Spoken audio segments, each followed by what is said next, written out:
আসসালামু আলাইকুম। আমি নিশিতি আপনাদেরকে একটা গল্প শোনাচ্ছি। এই গল্পটা কিন্তু অনেক ভয়ঙ্কর। মনোযোগ দিয়ে শুনবেন। গল্প শেষ হওয়ার পর আপনাদের কেমন লাগলো তা অবশ্যই কমেন্ট করে জানাবেন।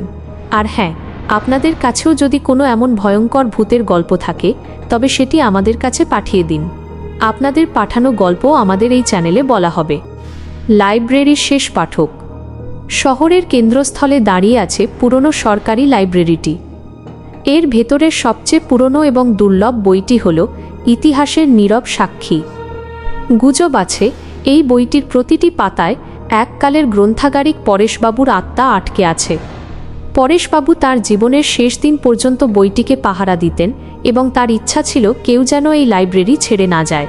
কিংবদন্তি অনুসারে মধ্যরাতের পরে যে পাঠক বইটি খোলে তার জীবনে একের পর এক অদ্ভুত ও ভয়ঙ্কর দুর্ঘটনা ঘটতে শুরু করে।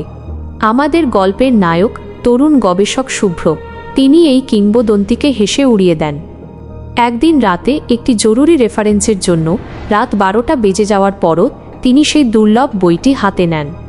বইটির ধূসর মলাট খুলতেই শুভ্রর হাতে তীব্র ঠান্ডা লাগে, যেন কাঁচের মতো শীতল কিছু স্পর্শ করলেন। পরের দিন থেকেই শুরু হয় তার অভিশাপ।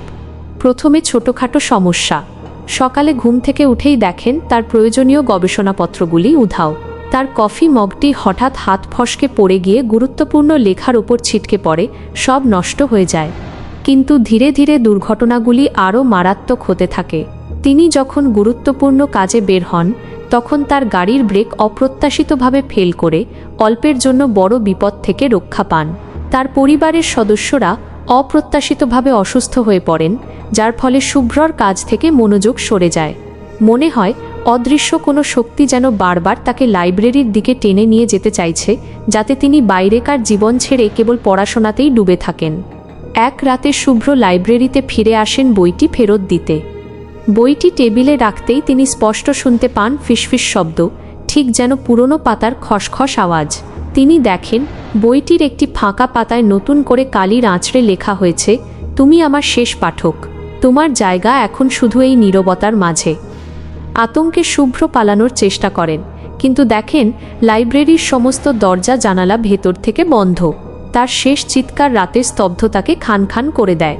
পরেশবাবুর আত্মা তার শেষ পাঠককে খুঁজে নিয়েছে।